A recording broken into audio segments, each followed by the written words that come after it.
Selamat bertemu kembali buat adik-adik. Kali ini kita akan membahas materi kita yang kelas 11, yaitu bab yang pertama mengenai sel.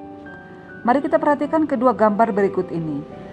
Dari kedua gambar ini dapat kita bedakan berdasarkan jumlah sel yang menyusun tubuhnya. Apakah Anda bisa membedakan yang mana yang uniseluler dan yang mana yang termasuk multiseluler? Ya, amoeba termasuk contoh yang uniseluler dan tanaman berbunga contoh dari yang multiseluler. Kira-kira apa yang kamu ketahui tentang sel-sel yang menyusun tubuh kita? Apa saja yang terkandung di dalam sel penyusun tubuh kita tersebut? Coba kamu flashback kembali waktu SD dulu, terus lihat dirimu yang sekarang. Satu hal yang paling jelas terlihat berbeda adalah tinggi kamu. Pertambahan tinggi badan seseorang itu salah satu faktor karena sel di dalam tubuhnya mengalami peningkatan. Tanpa sadar, sebenarnya sel akan melakukan pembelahan dan terus bekerja untuk memperbaiki sel-sel yang rusak.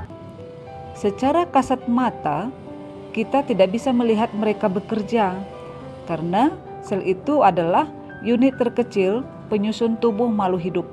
Jumlahnya juga banyak dan bervariasi. Jadi, penyusun tubuh organisme itu dimulai dari tingkat kimiawi, atom dan molekul, tingkat seluler, tingkat jaringan, tingkat organ, tingkat sistem organ, dan terakhir tingkat organisme atau individu. Penemuan tentang sel dan teori tentang sel. Sel pertama kali ditemukan oleh seorang berkebangsaan Inggris yang bernama Robert Hooke tahun 1665. Saat itu ia mengamati sayatan gabus dari batang tanaman menggunakan mikroskop dan menemukan adanya ruang kosong yang dibatasi dinding tebal, dan beliau menyebut dinding kosong tersebut adalah sel. Selain Robert Hooke, ia mengamati tentang sel, banyak teori tentang sel dari para ahli. Berdasarkan hasil penemuan para ahli tersebut, maka dapat disimpulkan semua makhluk hidup terdiri dari sel. Sel itu merupakan unit struktural terkecil dari makhluk hidup yang menjadi komponen dasar penyusun tubuh makhluk hidup. Sel itu juga merupakan unit fungsional karena sel melakukan suatu fungsi kehidupan seperti sintesis protein, reproduksi, pertumbuhan perkembangan, melakukan respon atau pemanfaatan energi. Semua sel berasal dari sel sebelumnya. Sel juga merupakan unit hereditas yang dapat mewariskan sifat genetik dari satu generasi ke generasi yang berikutnya. Makhluk hidup terbagi atas dua bagian besar, yaitu uniseluler bersel tunggal dan multiseluler bersel banyak. Secara struktural, makhluk hidup memiliki dua tipe sel, yaitu prokariotik dan eukariotik. Adapun komponen kimiawi penyusun sel itu yaitu senyawa organik, senyawa anorganik, unsur makro dan unsur mikro. Sel prokariotik. Sel prokariotik itu memiliki ciri berukuran 0,1 sampai dengan 5 miomikron, memiliki materi genetik berupa DNA yang tidak dibungkus oleh membran inti. DNA prokariotik itu berbentuk sirkuler atau disebut dengan nukleoid. Di luar nukleoid terdapat juga DNA sirkuler lainnya yang lebih kecil disebut dengan plasmid. Sebagian besar memiliki dinding sel. Aktivitas sel terjadi pada membran plasma dan di dalam sitoplasma. Contoh daripada yang prokariotik adalah bakteri. Sel eukariotik memiliki ciri-ciri berukuran 10 sampai dengan 100 miomikron, memiliki materi genetik berupa DNA yang dibungkus oleh membran inti, memiliki protoplasma yaitu kesatuan inti sel dengan sitoplasma, memiliki sejumlah organel yang masing-masing memiliki fungsi spesifik. Misalnya, contoh dari sel eukariotik itu adalah sel hewan dan sel tumbuhan. Adapun komponen kimiawi sel hidup yang merupakan senyawa organik yaitu karbohidrat. Fungsinya sebagai bahan bakar, sumber energi, dan bahan penyusun struktur sel, yang mana berdasarkan jumlah monomernya, karbohidrat itu dibedakan menjadi monosakarida, disakarida, dan polisakarida. Lemak atau sering juga disebut dengan lipid berfungsi sebagai komponen struktural membran sel, cadangan bahan bakar atau sumber energi, lapisan pelindung, komponen vitamin dan hormon. Lemak itu bersifat hidrofobik, artinya tidak memiliki afinitas atau tidak suka terhadap air.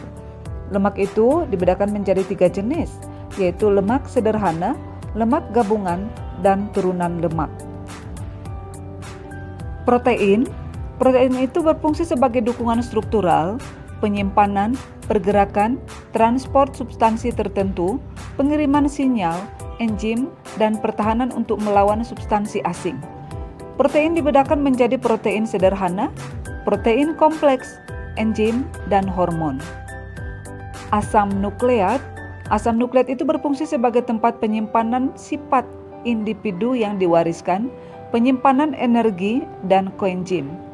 Berdasarkan jenis nukleotidanya, asam nukleat itu dibagi menjadi 2 macam, yaitu DNA atau asam deoksiribonukleat dan RNA atau asam ribonukleat.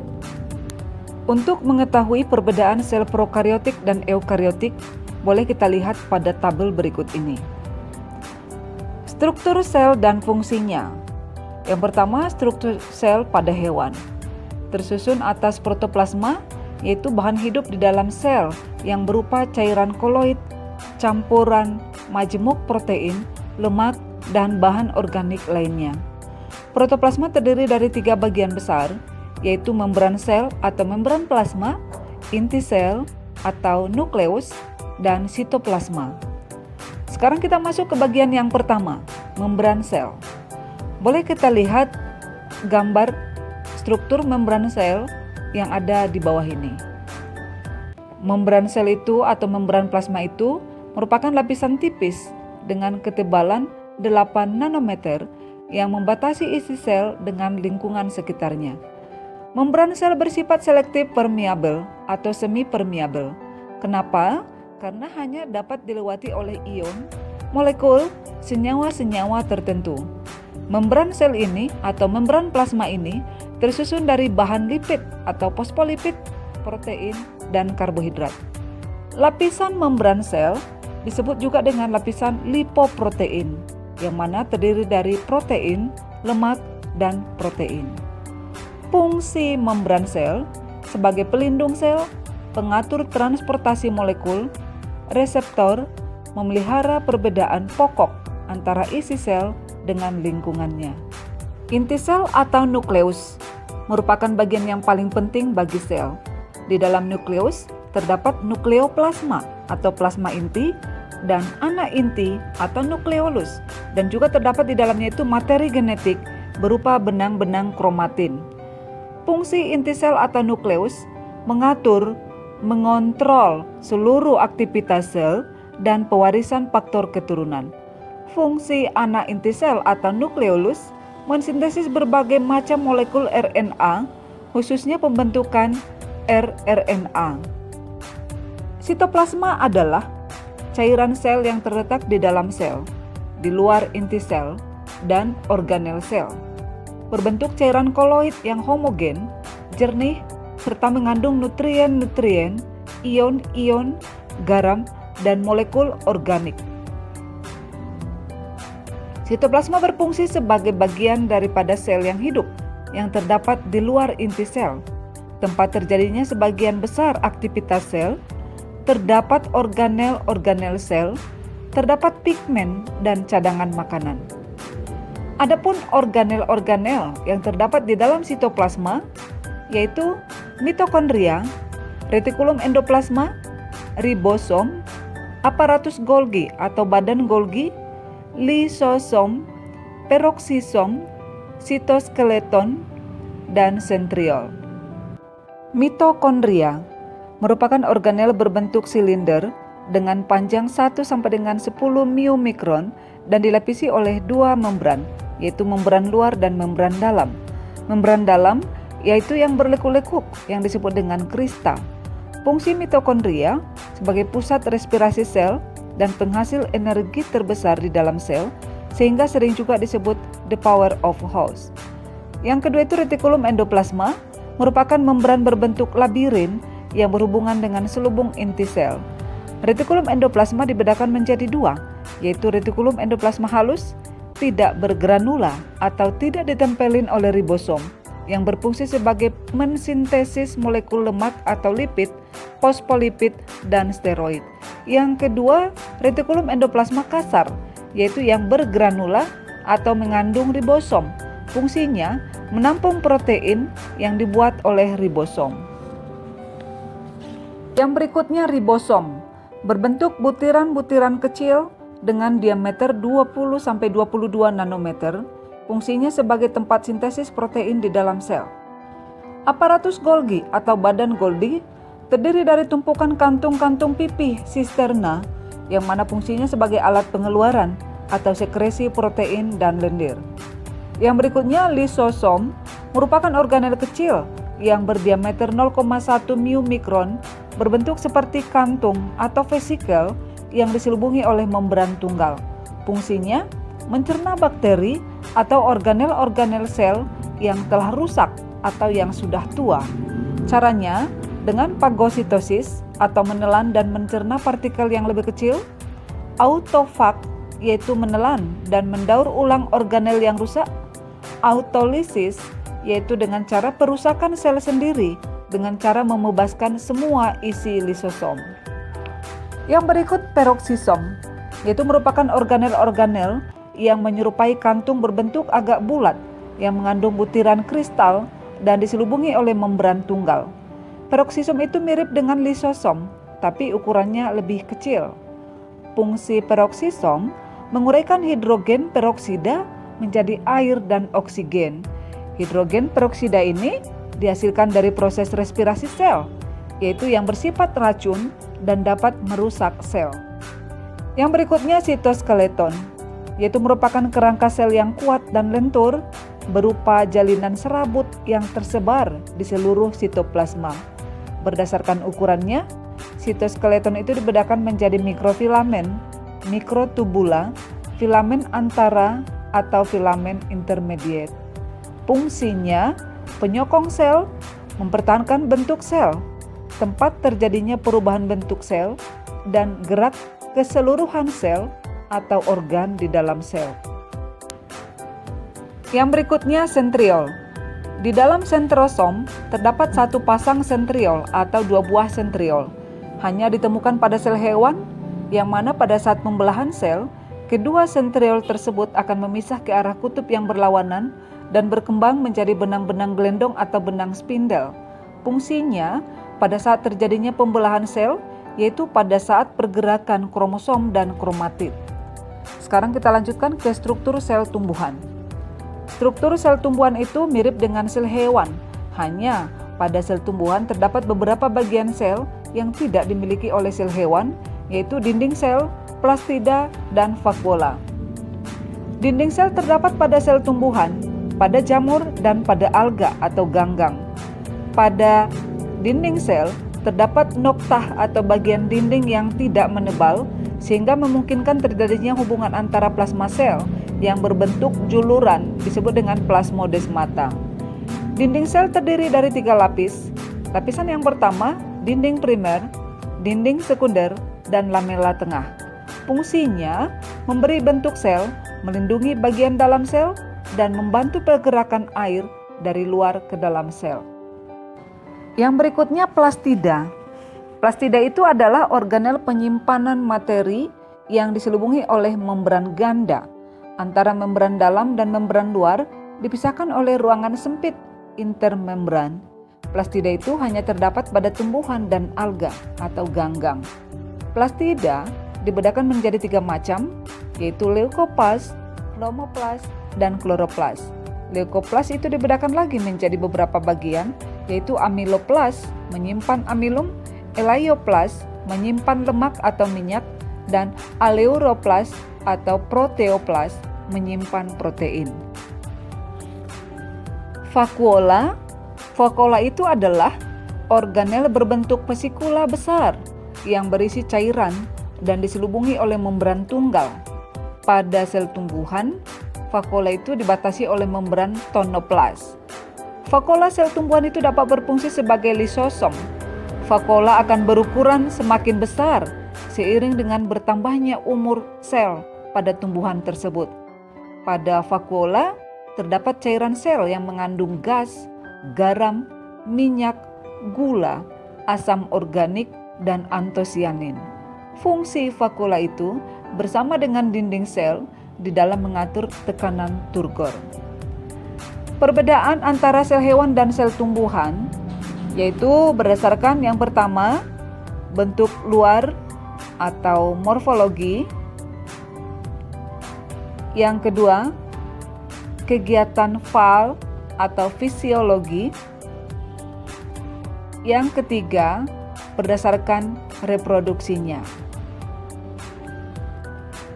Mekanisme transport pada membran. Secara umum, mekanisme transport pada membran itu adalah proses keluar masuknya molekul melewati membran sel.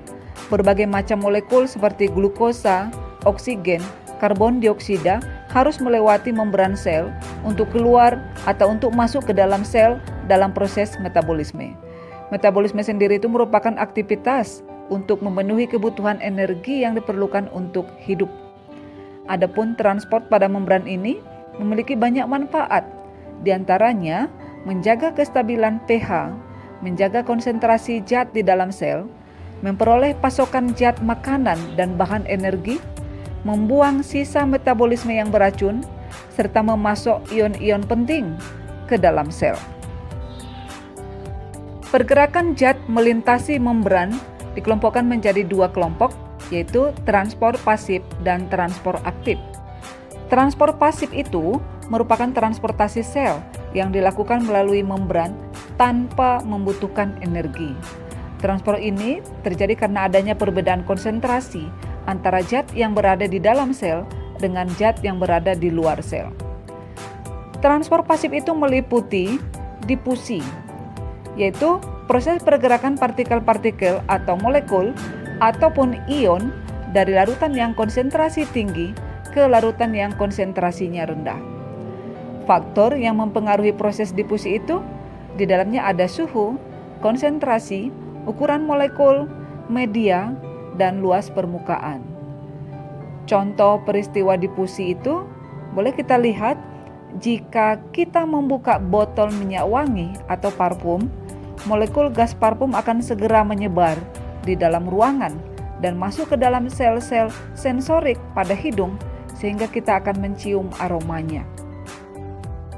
Osmosis yaitu perpindahan molekul pelarut atau air dari larutan yang berkonsentrasi rendah hipotonik ke daerah yang berkonsentrasi tinggi atau hipertonik melalui membran semi permeabel. Larutan hipotonik itu memiliki konsentrasi zat terlarut lebih rendah dibanding dengan pelarut, sedangkan hipertonik itu memiliki konsentrasi zat terlarut lebih tinggi dibanding dengan pelarut. Larutan isotonik itu memiliki konsentrasi zat yang sama. Misalnya, contoh daripada osmosis yaitu penyerapan air oleh akar tanaman. Yang berikutnya, terjadinya plasmolisis pada sel tumbuhan pada saat tumbuhannya direndam ke larutan garam. Pergerakan osmosis terjadi karena gradien osmosis yang diciptakan oleh perbedaan konsentrasi larutan di kedua sisi membran, dan hasil akhirnya adalah keadaan di mana keseimbangan osmosis tercapai, di mana perpindahan cairannya berhenti. Transport aktif yaitu transport zat melalui membran yang melawan gradien konsentrasi dari konsentrasi rendah ke konsentrasi tinggi sehingga memerlukan energi. Energi yang digunakan yaitu berupa ATP. Transport aktif itu meliputi pompa ion, kontraspor, eksositosis, dan endositosis. Kita kaji yang pertama, pompa ion, yaitu transport ion melalui membran dengan cara melakukan pertukaran ion dari dalam sel dengan ion di luar sel yang dilakukan oleh protein transport yang tertanam pada membran plasma menggunakan ATP atau adenosine trifosfat. Contoh pompa ion yaitu pompa ion natrium kalium pada sel hewan. Pada sel hewan, konsentrasi ion kalium lebih tinggi dan natrium lebih rendah dibanding dengan lingkungannya.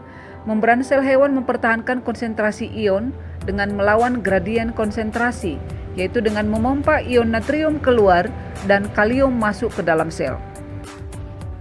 Yang berikutnya kotransport, yaitu transport aktif yang dilakukan oleh dua protein transport dengan energi, yaitu energinya yang berupa ATP. Misalnya, pompa proton yang menggerakkan transport sukrosa pada sel tumbuhan. Yang berikutnya eksositosis, yaitu transport partikel dan molekul besar melalui pelipatan membran plasma atau pembentukan vesikula. Endositosis, yaitu suatu mekanisme sel berupa pembungkusan bahan dari cairan ekstraseluler. Pada endositosis, makromolekul dikelilingi oleh membran plasma yang melipat membentuk vesikula dan masuk ke dalam sel. Peristiwa endositosis pada sel hewan itu meliputi fagositosis, pinositosis. Yang terakhir eksositosis. Pada eksositosis, vesikula yang berisi makromolekul dari badan Golgi dipindahkan oleh sitoskeleton untuk dapat bergabung dengan membran plasma dan mengeluarkan isinya keluar sel. Jadi contoh daripada eksositosis yaitu sel pankreas mensekresikan hormon insulin ke darah dan vesikula mengeluarkan karbohidrat untuk dapat diproses dalam pembentukan dinding sel tumbuhan. Demikian pembahasan kita kali ini tentang sel, struktur sel dan fungsinya, organel-organel sel yang terdapat di dalam sel, perbedaan struktur sel tumbuhan dan sel hewan, serta mekanisme transport pada membran sel. Semoga bermanfaat. Terima kasih.